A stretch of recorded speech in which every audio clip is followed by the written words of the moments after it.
जय हिंद, जय भारत। आप सभी का एक बार फिर से हार्दिक स्वागत है, अभिनंदन है। लास्ट क्लास में अपन ने मूल अधिकार से रिलेटेड टॉपिक के साथ परिचर्चा कर रहे थे। आज अपन मूल अधिकार से आगे का जो टॉपिक है उससे रिलेटेड जानकारी प्राप्त करेंगे कि मूल अधिकार के पश्चात अपन ने मूल अधिकारों में कुछ इंपॉर्टेंट अनुच्छेद पढ़ रहे थे। उस इंपॉर्टेंट अनुच्छेद में अपन ने अनुच्छेद 15 और अनुच्छेद 18 को लेकर परिचर्चा की थी। आज अपन उससे आगे कुछ इंपॉर्टेंट अनुच्छेद उसको लेकर परिचर्चा करते हैं। आज अपन देखिए अनुच्छेद बात करेंगे, अनुच्छेद संख्या 19, आर्टिकल संख्या 19 कि अनुच्छेद संख्या 19 क्या कहती है। अनुच्छेद संख्या 19 में याद रखना है मेरे साथियों, अनुच्छेद 19 कहता है प्रेस को सूचना व स्वतंत्रता का अधिकार। प्रेस को सूचना व स्वतंत्रता का अधिकार। देखना भाई, प्रेस का मतलब है मीडिया, तो प्रेस को सूचना व स्वतंत्रता का अधिकार। प्रेस को सूचना व स्वतंत्रता का अधिकार। प्रेस को सूचना व स्वतंत्रता का अधिकार प्रदान किया गया है। मतलब अपने देश की जो मीडिया है उस मीडिया को अधिकार दिए गए हैं, सूचना के और स्वतंत्रता के अधिकार दिए गए हैं। वो कौन से आर्टिकल के तहत दिए गए हैं? आर्टिकल संख्या 19 से। अनुच्छेद संख्या 19 के तहत देश की जो मीडिया है उस मीडिया को अधिकार दिए गए हैं, जिसके तहत देश की जो मीडिया है वो किसी भी डिपार्टमेंट का जो कैंडिडेट होता है उससे रिलेटेड क्वेश्चन कर सकता है। और मीडिया को देश का आधार स्तंभ कहा जाता है। जो मीडिया में किसी भी व्यक्ति के साथ निजी लाइफ को छोड़कर उस डिपार्टमेंट से जुड़ी जानकारी ले सकता है, उन्हें अधिकार दिया गया क्वेश्चन पूछने का। क्योंकि मीडिया है वो देश को आईना दिखाता है, देश को सच्ची घटनाओं से रूबरू कराता है। ये मीडिया का फर्ज होता है। वही मीडिया आज इस देश को सच्चा आईना दिखाने के बजाय देश को काला चश्मा पहनाने में लगी हुई है। अर्थात कहने का मतलब है मीडिया बिक चुकी है। अब मीडिया सुचारू रूप से कार्य नहीं कर रही है, जो मीडिया को करना चाहिए वो कार्य नहीं कर रही है। इसीलिए वो आज किसी भी व्यक्ति के प्रति कुछ भी दिखाने का कार्य करती है तो यह अधिकार उन्हें आर्टिकल 19 के तहत दिया गया है। और इसी अनुच्छेद के तहत देश के प्रत्येक व्यक्ति को, इसी अनुच्छेद के तहत देश के प्रत्येक व्यक्ति को 6 प्रकार की स्वतंत्रताएं दी गई हैं। देश के व्यक्ति को, प्रत्येक व्यक्ति को 6 प्रकार की क्या दी गई हैं? स्वतंत्रता देने का कार्य किया गया है। मतलब आज देश का जो प्रत्येक व्यक्ति है उसे इसी अनुच्छेद के तहत या इसी आर्टिकल के तहत 6 प्रकार की फ्रीडम या आजादी देने का कार्य किया गया है। यह भी आपको याद रखना है अनुच्छेद 19 के तहत। मतलब सीधा सीधा शब्दों में कहूं तो मीडिया को आज जो पूरी आजादी है वो आजादी आर्टिकल 19 के तहत दी गई। किसके तहत? आर्टिकल 19 के तहत देने का कार्य किया गया है। ठीक है, अगला देखिए। अब बात करेंगे अनुच्छेद संख्या 21A। अनुच्छेद संख्या 21A, अनुच्छेद संख्या 21 क्या कहता है? आप हमेशा याद रखना, जब किसी भी अनुच्छेद के आगे ऐसा लिखा जाए, जैसे मान लो ए लिखा जाए या मान लो ऐसे क लिखा जाए या मान लो ऐसा कुछ लिखा जाए, इसका मतलब होता है ये बाद में जोड़े गए हैं, ये संविधान बनने के बाद में जोड़े गए हैं। और जो संविधान बनने के बाद में जोड़ा गया है, जो संविधान बनने के बाद में जोड़ा गया है, उसके लिए अपने को संशोधन करना होगा। क्या करना होगा? संशोधन। तो अनुच्छेद 21A को जोड़ने के लिए भारतीय संविधान में 86वां संविधान संशोधन किया गया। भारतीय संविधान में कौन सा? 86वां संविधान संशोधन किया गया। और 86वां संविधान संशोधन हुआ 2002 में। तो 86वें संविधान संशोधन 2002 के तहत भारतीय संविधान में अनुच्छेद संख्या 21A जोड़ा गया। क्या जोड़ा गया? अनुच्छेद 21A जोड़ने का काम किया गया। इसका संबंध हो जाएगा 6 से 14 वर्ष के बच्चों को, 6 से 14 वर्ष के बच्चों को निःशुल्क व अनिवार्य शिक्षा का प्रावधान, निःशुल्क व अनिवार्य शिक्षा का प्रावधान, निःशुल्क व अनिवार्य शिक्षा का प्रावधान। तो कौन से अनुच्छेद के तहत 6 से 14 वर्ष के बच्चों को निःशुल्क व अनिवार्य शिक्षा देने का प्रावधान जोड़ा गया है? तो 86वें संविधान संशोधन 2002 के तहत भारतीय संविधान में आर्टिकल संख्या 21A जोड़ा गया, जिसके तहत 6 से 14 साल के जो बच्चे हैं उन्हें फ्रीडम, आजादी के साथ उन्हें निःशुल्क शिक्षा प्रदान की जाएगी, है ना। अगर किसी बच्चे की आयु 6 से, भारत सरकार का कहना है कि जिस बच्चे की आयु 6 साल से ज्यादा हो और 14 साल से कम हो, उस बच्चे के माता पिता का दायित्व बनता है कि उसे कंपलसरी और फ्री शिक्षा प्रदान करें। अगर ऐसा नहीं करते हैं तो ऐसी स्थिति के अंदर उन बच्चों का अधिकारों का क्या हो गया, शोषण होगा और माता पिता के विरुद्ध कार्रवाई की जाएगी। ठीक है, ये लाइन लिखी गई है। आर्टिकल संख्या 24 क्या याद करना है, बाल श्रम निषेध। आर्टिकल 24 में बाल श्रम निषेध। देखिए, बाल का मतलब होता है बच्चा, श्रम का मतलब होता है काम, निषेध का मतलब होता है मना। बच्चों से काम करवाना मना है, अर्थात 14 वर्ष से अधिक आयु के बच्चे को, 14 वर्ष से कम आयु के बच्चे को, 14 वर्ष से कम आयु के बच्चों को दुकान, फैक्ट्री जैसे स्थानों पर कार्य करवाना निषेध है। मतलब जिस बच्चे की आयु 14 साल से कम है, उस बच्चे से दुकान, फैक्ट्री, कारखाने जैसे स्थानों पर आप कार्य नहीं करवा सकते। वो क्या है, साफ इनकार मना है। अगर कोई ऐसा करता हुआ पाया जाता है तो ऐसी स्थिति के अंदर उस दुकान मालिक या फैक्ट्री मालिक या होटल मालिक के विरुद्ध कार्रवाई की जाएगी और साथ साथ में उसके माता पिता के विरुद्ध भी कार्रवाई की जाएगी। ये दोनों अनुच्छेद वेरी वेरी इंपॉर्टेंट हैं। इसमें तो आपको माता पिता का दायित्व, माता पिता का दायित्व है कि माता पिता उन्हें शिक्षा दें, और इसमें लिख रखा है कि आप 14 साल से कम आयु के बच्चे को काम नहीं करा सकते। ये दोनों सिमिलर ही हैं, एक समान से हैं। हाँ, इसमें शिक्षा का लेकर आप इसमें काम नहीं कर सकते। एज फैक्टर कितना है, 14 का ही है। ठीक है, अगला आता है अनुच्छेद संख्या 25। अनुच्छेद संख्या 25 क्या कहता है, अनुच्छेद संख्या 25 कहता है कि कोई भी व्यक्ति अपनी अंतः आत्मा से, कोई भी व्यक्ति अपनी अंतः आत्मा से, कोई व्यक्ति अपनी अंतः आत्मा से किसी भी धर्म को अपना सकता है। अंतः आत्मा से किसी भी धर्म को अपना सकता है। अंतः आत्मा से किसी भी धर्म को अपना सकता है, मतलब देश के प्रत्येक व्यक्ति को यह अधिकार दिया गया है कि वह अपनी इच्छा से, देखो मैंने एक शब्द का प्रयोग किया, अंतः आत्मा। अंतः आत्मा का मतलब होता है अपनी इच्छा से किसी भी धर्म को क्या कर सकता है, अपना सकता है, या किसी भी धर्म को ग्रहण कर सकता है। लेकिन किसी व्यक्ति को आप धर्म परिवर्तन करने के लिए, किसी व्यक्ति को आप धर्म परिवर्तित करने के लिए मजबूर नहीं कर सकते, आप उसे प्रेशर नहीं डाल सकते। कोई व्यक्ति अपनी मर्जी से जिस धर्म को अपनाना चाहे उस धर्म को अपना सकता है, ये उसे छूट दी गई है। प्रेशर देकर, आप दबाव डालकर उसे धर्म परिवर्तित नहीं करवा सकते। इसी अनुच्छेद में यह लिखा गया है कि सिखों को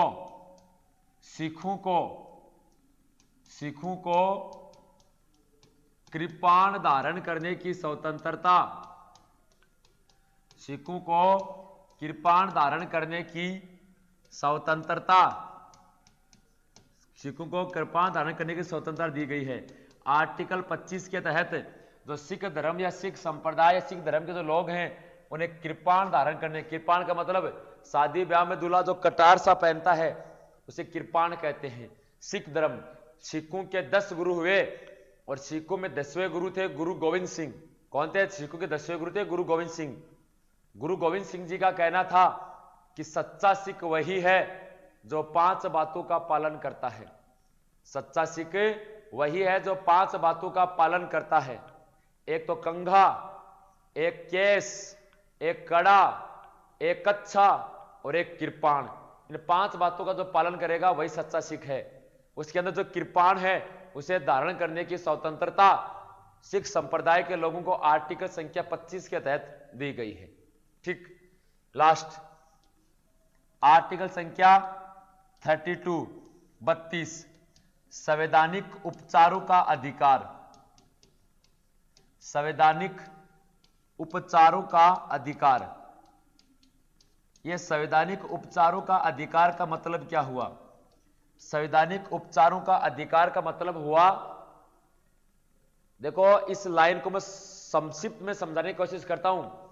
संवैधानिक सब उपचारों का अधिकार का मतलब पद की गरिमा,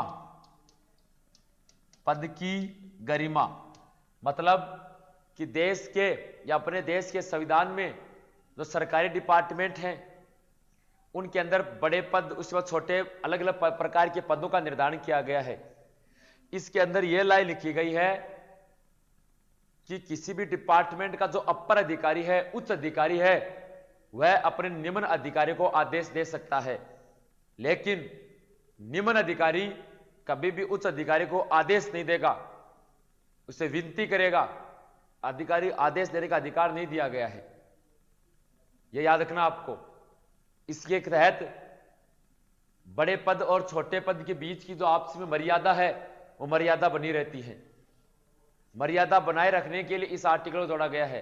अगर अपर अधिकारी कोई आदेश जारी करता है, अगर निम्न अधिकारी उसका पालन नहीं करता है तो अपर अधिकारी को पूरा आदेश दिया गया है कि वो निम्न अधिकारी पर कार्रवाई कर सकता है, आर्टिकल 32 के तहत कार्रवाई कर सकता है, ये उसे अधिकार दिया गया है, यह आपको याद रखना है। इसीलिए बंदे का नाम था doctor BR Ambedkar, doctor Bhimrao Ambedkar. तो डॉक्टर भीमराव अम्बेडकर तो जिसने भारतीय संविधान का जनक कहते हैं, डॉक्टर भीमराव अम्बेडकर ने अनुच्छेद 32 को संविधान की आत्मा कहा।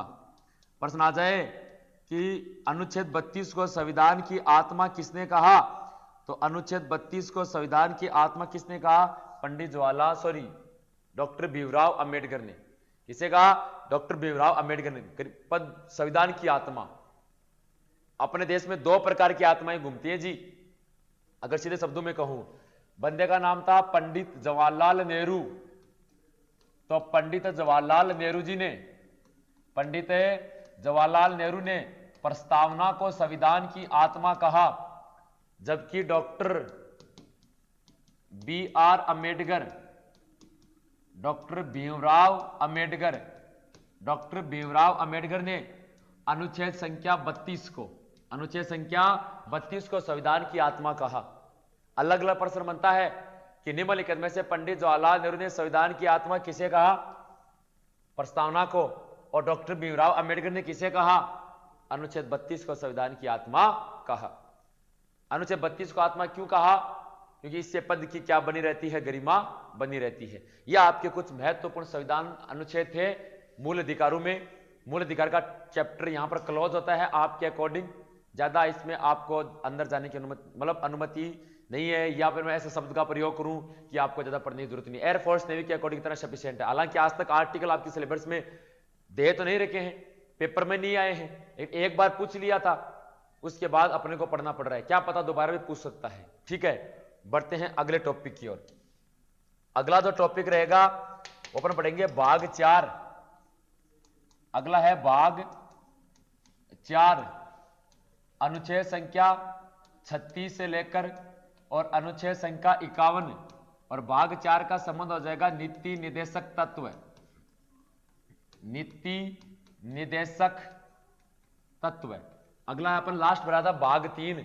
भाग 3 का संबंध था मूल अधिकार से या मौलिक अधिकार से, और भाग 4 है, भाग 4 का संबंध है नीति निर्देशक तत्व। नीति निर्देशक तत्व क्या डेफिनेशन होती है, मूल अधिकारों की क्या डेफिनेशन थी, क्या परिभाषा थी, मूल अधिकार किसे कहते हैं। मूल अधिकार की डेफिनेशन थी कि जनता को जीने के लिए जो अधिकार दिए जाते हैं उन्हें मूल अधिकार कहते हैं।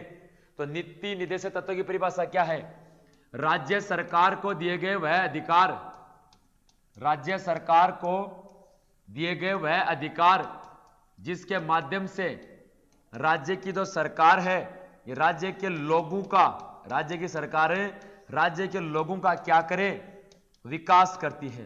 राज्य सरकार को दिए गए वह अधिकार जिसके माध्यम से राज्य की सरकार राज्य के लोगों का विकास करती है, उन्हीं अधिकारों को किसके नाम से जाना जाता है, मूल या नीति निर्देशक तत्वों के नाम से जानते हैं। आज भारत में 28 राज्य हैं, प्रत्येक सरकार को कुछ ऐसे अधिकार दिए गए हैं जिसके माध्यम से वह अपने राज्य के लोगों का विकास करे, उन्हें नीति निर्देशक तत्व कहते हैं। लेकिन बड़ी विडंबना की बात यह है कि वर्तमान में भारत का कोई भी ऐसा राज्य नहीं है जो इन नीति निर्देशक तत्वों का पालन करे। वर्तमान में भारत का कोई भी ऐसा राज्य नहीं है जो नीति निर्देशक तत्वों का क्या करे, पालन कर रहा हो। कोई पालन नहीं कर रहा प्रेजेंट के अंदर। क्यों? क्योंकि नीति निर्देशक तत्व न्याय योग्य नहीं है। नीति निर्देशक तत्व न्याय योग्य नहीं है। न्याय योग्य नहीं है का मतलब हुआ कि आप अगर राज्य की सरकार नीति निर्देशक तत्वों के अकॉर्डिंग कार्य नहीं कर रही तो अपन राज्य की सरकार के विरुद्ध कोर्ट में अपील नहीं कर सकते, क्योंकि जब संविधान को बनाया गया तो ये लाइन लिख दी नीति निर्देशक तत्वों में, इसके अंदर ये लाइन लिखी गई कि नीति निर्देशक तत्व न्याय योग्य नहीं है। वो सरकार पर डिपेंड करता है कि आपका विकास करे तो करे, ना करे तो ना करे। अपन तो सिर्फ और सिर्फ इतना कर सकते हैं कि अगले जो चुनाव आएंगे उसमें वोट नहीं देंगे, ये कर सकते हो, अपन कुछ नहीं कर सकते। इसलिए कहा जाता है कि अपने मत का, अपने वोट का प्रयोग सोच समझ कर करें, ताकि बाद आपको 5 साल तक पछताना ना पड़े। अगला, नीति निर्देशक तत्वों की जननी किसे कहते हैं? तो नीति निर्देशक तत्वों की जननी स्पेन को कहते हैं। अर्थात पूरी दुनिया में सबसे पहले नीति निर्देशक तत्वों की शुरुआत, पूरी दुनिया में नीति निर्देशक तत्वों की शुरुआत कौन से देश में हुई? स्पेन देश में हुई। स्पेन से कौन प्रेरित हुआ? स्पेन से प्रेरित होकर आयरलैंड देश के संविधान में लिए। मतलब आयरलैंड जो देश है ये स्पेन से प्रेरित हुआ और स्पेन से प्रेरित होकर अपने देश के संविधान में जोड़े। और भारतीय संविधान की बात की जाए तो भारतीय संविधान के अंदर नीति निर्देशक तत्व आयरलैंड से लिए गए हैं। ये नेवी के अंदर 2018, 2019 और 2020 लगातार 3 साल नेवी के पेपर में प्रश्न आ गया कि नीति निर्देशक तत्व भारतीय संविधान में किस देश से लिए गए हैं? तो आयरलैंड देश से। अपने आयरलैंड से लिए हैं, अपने स्पेन से नहीं लिए। स्पेन ने पूरी दुनिया में नीति निर्देशक तत्वों की शुरुआत की, स्पेन से आयरलैंड ने लिए, अपने संविधान में आयरलैंड से लिए गए हैं। तो 2 प्रकार के प्रश्न बनते हैं कि नीति निर्देशक तत्वों की जननी या जन्मदात्री किसे कहते हैं? स्पेन को कहते हैं। तो भारतीय संविधान में जो नीति निर्देशक तत्व हैं ये कौन से देश से लिए गए हैं? तो भारतीय संविधान में नीति निर्देशक तत्व आयरलैंड देश से लिए गए हैं। पहला बड़ा प्रश्न, ये नेवी के अंदर 3 बार पेपर में प्रश्न आ गया, 18, 19 और 20 के अंदर। नीति निर्देशक तत्वों को जोड़ने के लिए, इन नीति निर्देशक तत्वों को भारतीय संविधान में जोड़ने के लिए तेज बहादुर स्प्रू समिति का गठन किया गया। तेज बहादुर स्प्रू समिति का क्या किया गया? गठन। तो तेज बहादुर स्प्रू समिति का क्या किया गया? गठन करने का कार्य किया गया। नीति निर्देशक तत्वों को जोड़ने के लिए तेज बहादुर स्प्रू समिति का गठन किया गया। जबकि अगर बात की जाए मूल अधिकारों को बनाने के लिए, मूल अधिकार समिति और मूल अधिकार उप समिति बनाई गई थी। समिति का अध्यक्ष सरदार वल्लभ भाई पटेल थे और मूल अधिकार उप समिति के अध्यक्ष JB कृपलानी थे। जबकि नीति निर्देशक तत्वों को जोड़ने के लिए जो समिति बनाई, उस समिति का नाम समिति के अध्यक्ष के नाम पर रख दिया। इस समिति का अध्यक्ष तेज बहादुर स्प्रू था, इसी के नाम पर तेज बहादुर स्प्रू समिति रख दी गई। तो पेपर में प्रश्न आ जाए कि नीति निर्देशक तत्वों को जोड़ने के लिए कौन सी समिति का गठन किया गया? तो तेज बहादुर स्प्रू समिति का गठन किया गया। और इसी समिति ने आयरलैंड देश से प्रभावित हुए इस समिति के सदस्य और अपने देश में संविधान में नीति निर्देशक तत्व जोड़े गए। यह आपको याद रखना है।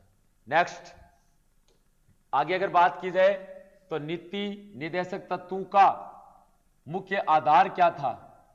नीति निर्देशक तत्वों को जोड़ने का, भारतीय संविधान में जोड़ने का मुख्य बेस क्या था? आधार क्या था? समाजवादी, इसके अलावा उदारवादी व गांधीवादी राज्य की स्थापना करना था। गांधीवादी राज्य की, समाजवादी, उदारवादी और गांधीवादी राज्य की क्या करना? इन राज्यों की स्थापना करना। राज्य की क्या करना? स्थापना करना मुख्य आधार था। इनका मकसद था कि ऐसे राज्य की स्थापना की जाए जिसमें प्रत्येक राज्य के प्रत्येक समाज का उद्धार हो, है ना, और गांधी जी के द्वारा बताए गए जो मार्ग हैं उन पर चले, मतलब अहिंसा का मार्ग अपनाए। ऐसे शांत पूर्वक समाज या शांत पूर्वक राज्य का स्थापना करना इनका मुख्य आधार था। लेकिन नीति निर्देशक तत्वों को जोड़ने का मुख्य उद्देश्य क्या था? उद्देश्य हो जाएगा लोक कल्याणकारी राज्य की स्थापना करना। लोक कल्याणकारी राज्य की स्थापना करना। लोक कल्याणकारी राज्य की क्या करना? स्थापना। तो लोक कल्याणकारी राज्य की स्थापना करना नीति निर्देशक तत्वों का मुख्य उद्देश्य था। कि ऐसे राज्य की स्थापना करना, लोक का मतलब होता है लोग, ऐसे राज्य की स्थापना करना जिस राज्य के प्रत्येक लोगों का क्या हो जाए भाई, कल्याण, प्रत्येक लोगों का क्या हो, कल्याण हो, ऐसे राज्य की स्थापना करना नीति निर्देशक तत्वों का मुख्य प्रपंच या मुख्य उद्देश्य था। आधार क्या था, समाजवादी, उदारवादी, गांधीवादी राज्य की स्थापना करना। इनको जोड़ने के लिए तेज बहादुर स्प्रू समिति का गठन किया गया और उन्हीं की सिफारिशों पर यह जोड़ा गया और यह भारतीय संविधान में आयरलैंड देश से लिया गया है। अब इसके अंदर आपको 36 से 51 अनुच्छेद है ना, एक अनुच्छेद याद रखना, अनुच्छेद 45, आर्टिकल संख्या 45 आपको याद रखना, बस एक यही याद रखना है, क्या, 6 से 14 वर्ष के बच्चों को, 6 से 14 वर्ष के बच्चों को निःशुल्क व अनिवार्य शिक्षा का प्रावधान, निःशुल्क व अनिवार्य शिक्षा का प्रावधान, निःशुल्क व अनिवार्य शिक्षा का प्रावधान। सर यही लाइन अभी अपन ने पीछे पढ़ी थी आर्टिकल 21 से, ये सेम टू सेम लाइन अनुच्छेद 21A में भी लिखी गई है, यहां पर भी है और 45 में भी है, दो जगह सेम लाइन क्यों लिखी गई है समझने की कोशिश करना। 21A या तो मूल अधिकार है और ये आर्टिकल 45 है, ये नीति निर्देशक तत्वों में है।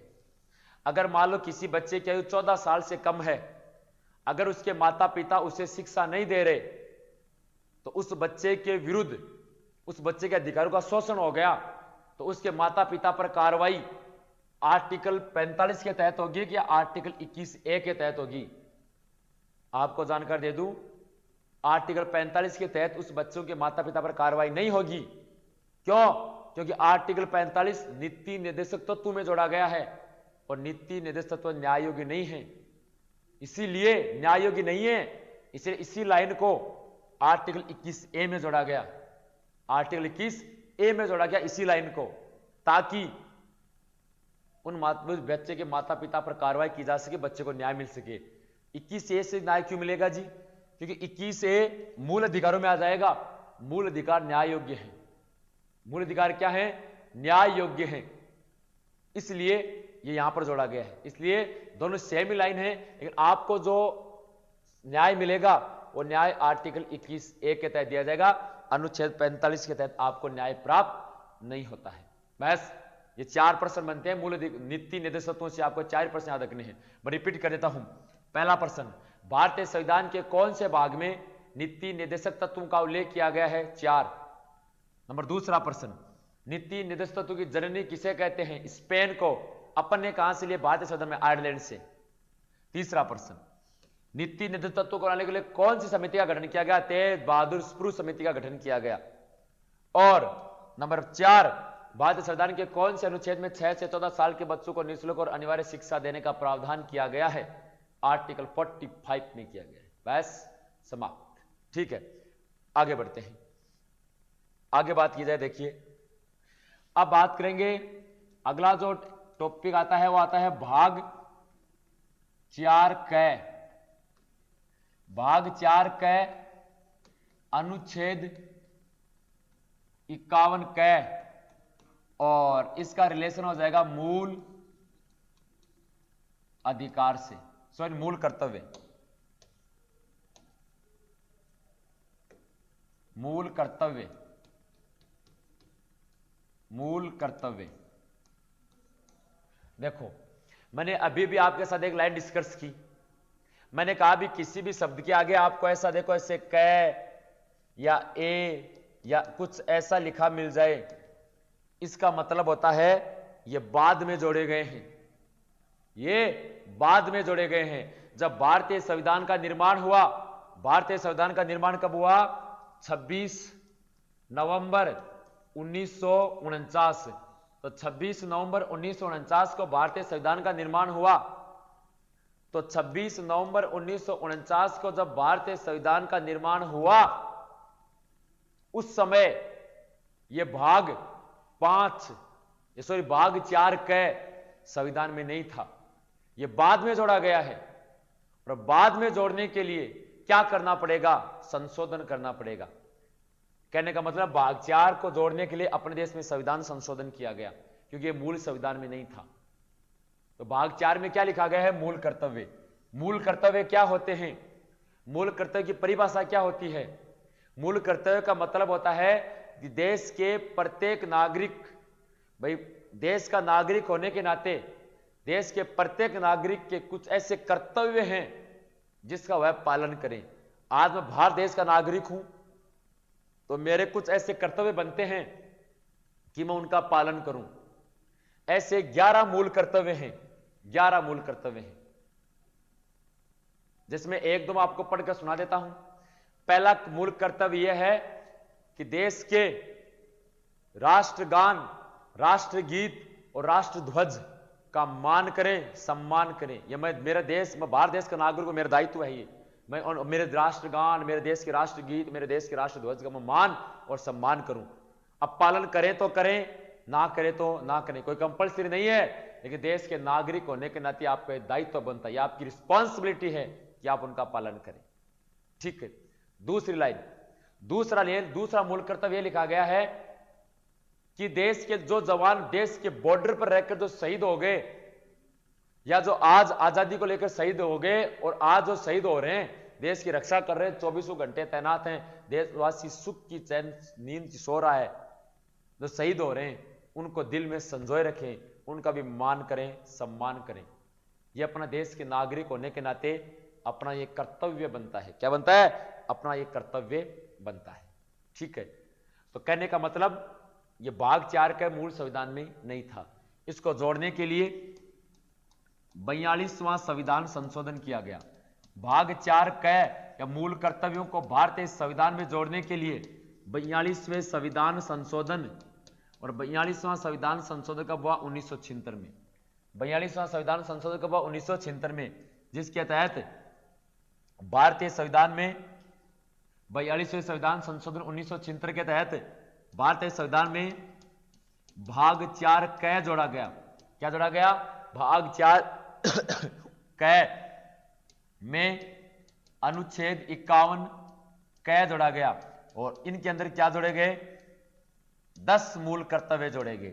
आपको प्रश्न पूछ लिया जाए, देखो यहां से 4 प्रश्न बन गए, यहां से 4 बड़े प्रश्न बनते हैं कि 42वें संविधान संशोधन 1976 के तहत भारतीय संविधान में क्या जोड़े गए? मूल अधिकार, नीति निर्देशक तत्व, मूल कर्तव्य, या इनमें से कोई नहीं। तो आपको याद रखना मूल कर्तव्य जोड़े गए। भारतीय संविधान में प्रारंभ में कितने मूल कर्तव्य जोड़े गए? तो भारतीय संविधान में प्रारंभ में 10 मूल कर्तव्य जोड़े गए। कितने मूल कर्तव्य? 10 मूल कर्तव्य जोड़े गए थे प्रारंभ में। भारतीय संविधान में कौन से भाग में 42वें संविधान संशोधन 1976 के तहत मूल कर्तव्य जोड़े गए? भाग 4 क में जोड़े गए। जब मूल कर्तव्य जोड़े गए उस समय देश की प्रधानमंत्री कौन थी? श्रीमती इंदिरा गांधी। उस समय भारत की प्रधानमंत्री कौन थी? इंदिरा गांधी। तो जब इंदिरा गांधी देश की प्रधानमंत्री थी, उसके समय भारतीय संविधान में यह 10 मूल कर्तव्य जोड़ने का कार्य किया गया था। यह आपको याद रखना है। ठीक। लेकिन अगर बात की जाए वर्तमान की, वर्तमान में टोटल 11 मूल कर्तव्य हैं। वर्तमान में कितने मूल कर्तव्य हैं? तो वर्तमान में 11 मूल कर्तव्य हैं। पहले तो 10 थे, अब 11 हैं। कितना और जोड़ दिया? 1 और जोड़ दिया। भाई इससे पहले कितने जोड़े गए थे? 10। अब कितने हैं? 11। कितने और ऐड कर दिया? 1 और ऐड कर दिया। क्या मनमर्जी से ऐड हो गया? ना, मनमर्जी से नहीं हो। इसके लिए भी आपको संशोधन करना पड़ा। 11वां मूल कर्तव्य जोड़ने के लिए, 10 तो पहले से थे, 11वां मूल कर्तव्य जोड़ने के लिए 86वां संविधान संशोधन किया। और जो 86वां संविधान संशोधन है यह वर्ष 2002 में हुआ। 86वां संविधान संशोधन वर्ष 2002 में। तो 86वें संविधान संशोधन 2002 के तहत भारतीय संविधान में 11 मूल कर्तव्य जोड़े गए। कितने? 11 मूल कर्तव्य, 11वां मूल कर्तव्य जोड़ा गया। उस समय देश का प्रधानमंत्री कौन थे? उस समय देश के प्रधानमंत्री थे अटल बिहारी वाजपेयी। उस समय देश के प्रधानमंत्री कौन थे? तो उन समय देश के प्रधानमंत्री थे अटल बिहारी वाजपेयी। उस समय देश के प्रधानमंत्री थे। जब प्रारंभ में मूल कर्तव्य जोड़े गए 10, उस समय देश के प्रधानमंत्री थी श्रीमती इंदिरा गांधी। जब 11वां मूल कर्तव्य जोड़ा गया उस समय देश की प्रधानमंत्री था अटल बिहारी वाजपेयी। इसको जोड़ने के लिए 11वां मूल कर्तव्य जोड़ने के लिए 86वां संविधान संशोधन हुआ, और 86वां संविधान संशोधन कब हुआ? वर्ष 2002 में। कब हुआ? वर्ष 2002 में हुआ। ठीक, अगला आगे अगर बात की जाए तो भारतीय संविधान में जो मूल कर्तव्य हैं ये कौन से देश से लिए गए हैं? तो भारतीय संविधान में मूल कर्तव्य रूस देश से लिए गए हैं। कौन से देश से?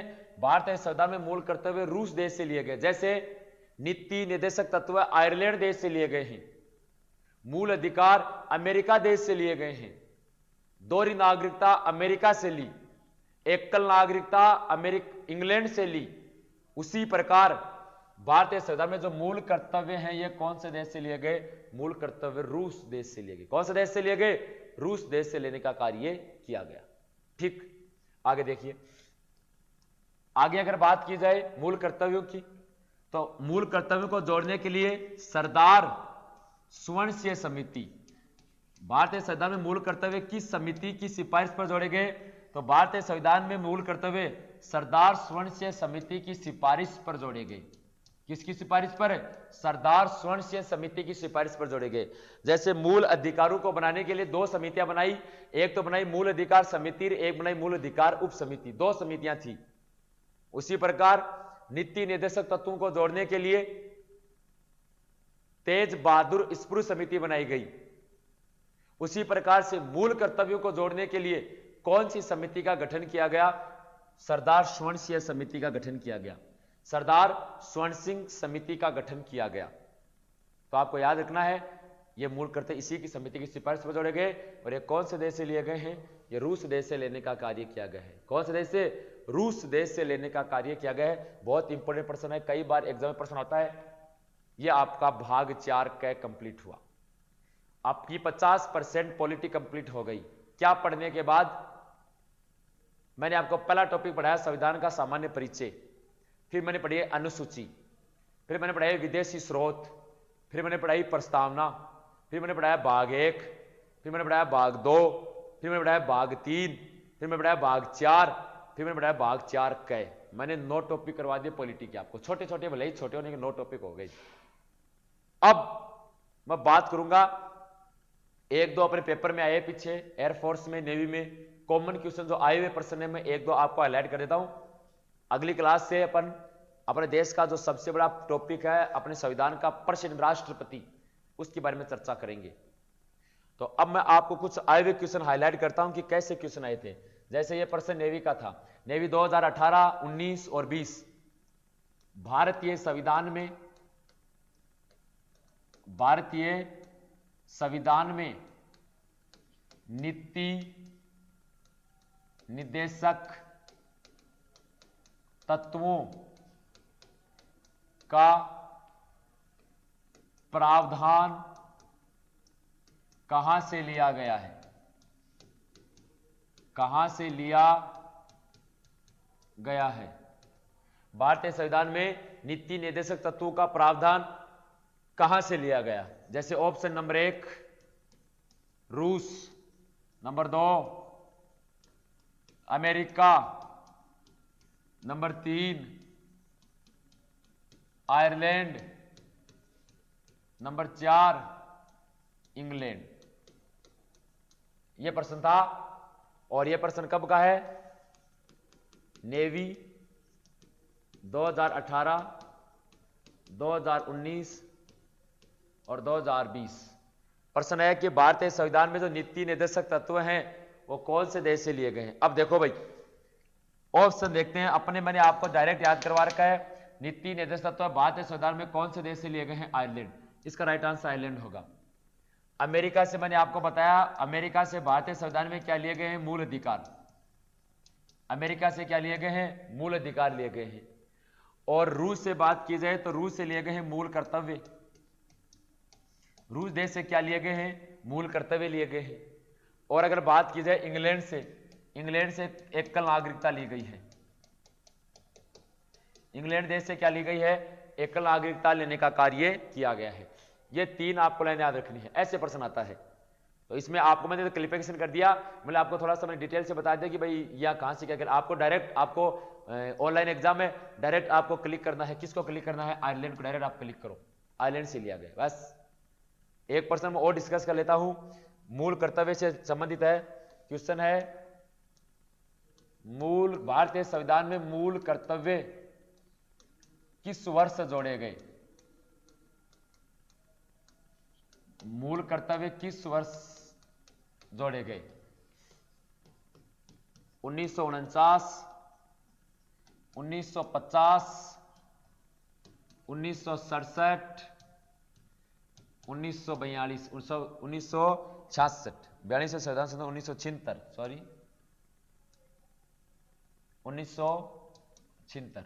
यह प्रश्न है, यह प्रश्न था आपके पेपर नेवी एमआर का, तो 10th स्टैंडर्ड की बात लगती है नेवी एमआर की, कि निम्नलिखित में से मूल कर्तव्य किस वर्ष जोड़े गए। आपको पता है कि मूल कर्तव्य जोड़े गए 42वें संविधान संशोधन के द्वारा, और 42वां संविधान संशोधन कब हुआ था, 1976 में।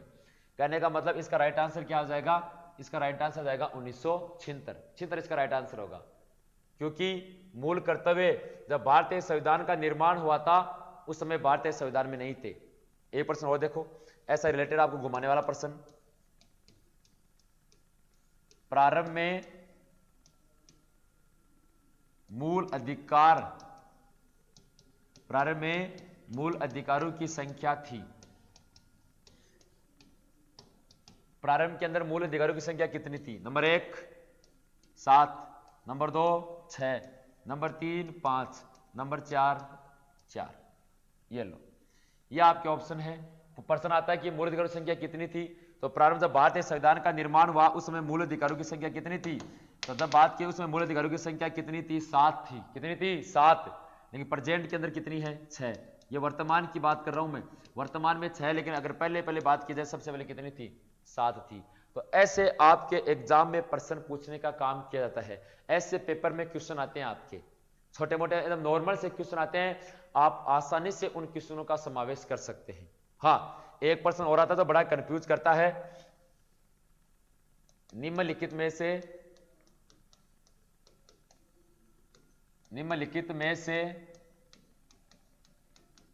न्याय योग्य है,